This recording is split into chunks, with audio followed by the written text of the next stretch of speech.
તો મારા ભાઈઓ અત્યારે જે તમે આ બુકી જોઈ રહ્યા છો, મારા ભાઈઓ આને જીવતો ન મૂકો જોઈએ. એ કેમ કહું છું તમને, કેમ કે સાહેબ આ બુકી છે એને ખરેખર મોગલધામ જે બાપુની દીકરી છે એની સાથે સાહેબ લગ્ન કરી નાખ્યા છે.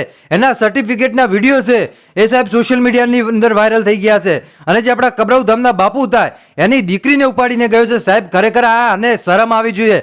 આ જે અત્યારે માથામાં સિંદૂર નાખે છે ને ભાઈ, એને પકડીને એવી સર્વિસ કરી હોય ને તો બીજી વાર જિંદગીમાં ભાઈ આ કોઈનું નામ ન લે.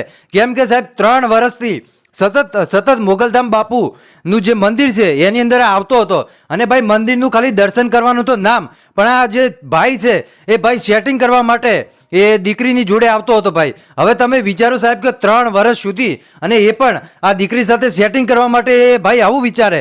એટલે મારા ભાઈ આ વિડીયો શેર કરો.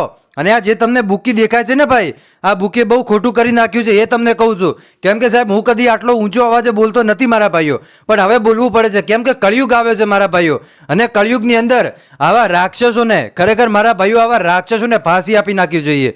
કેમ કે અત્યારે જે તમે આ બુકી જોઈ રહ્યા છો ભાઈ, આ બુકીએ ખરેખર મોગલધામ બાપુનું જે નામ છે એને પણ નીચું ડૂબાવી નાખ્યું છે. કેમ કે બાપુનું કેટલું મોટું નામ હતું ભાઈ, દેશ અને દુનિયામાં બાપુનું નામ હતું. મોગલધામ બાપુ ખાલી આટલું કહીએ ને તો ભાઈ બસ બધા સમજી જાય કે હા ભાઈ એ બાપુ એક રૂપિયો ન લે સાહેબ, અને સામેથી કરોડો રૂપિયા આપી નાખે ને એ છે આપણા બાપુ. અને એ બાપુની દીકરીને ઉઠાવી જાય અને ભાઈ શરમ આવી જોઈએ સર, એને કીડા પડશે મારા ભાઈઓ, આ તમે યાદ રાખજો.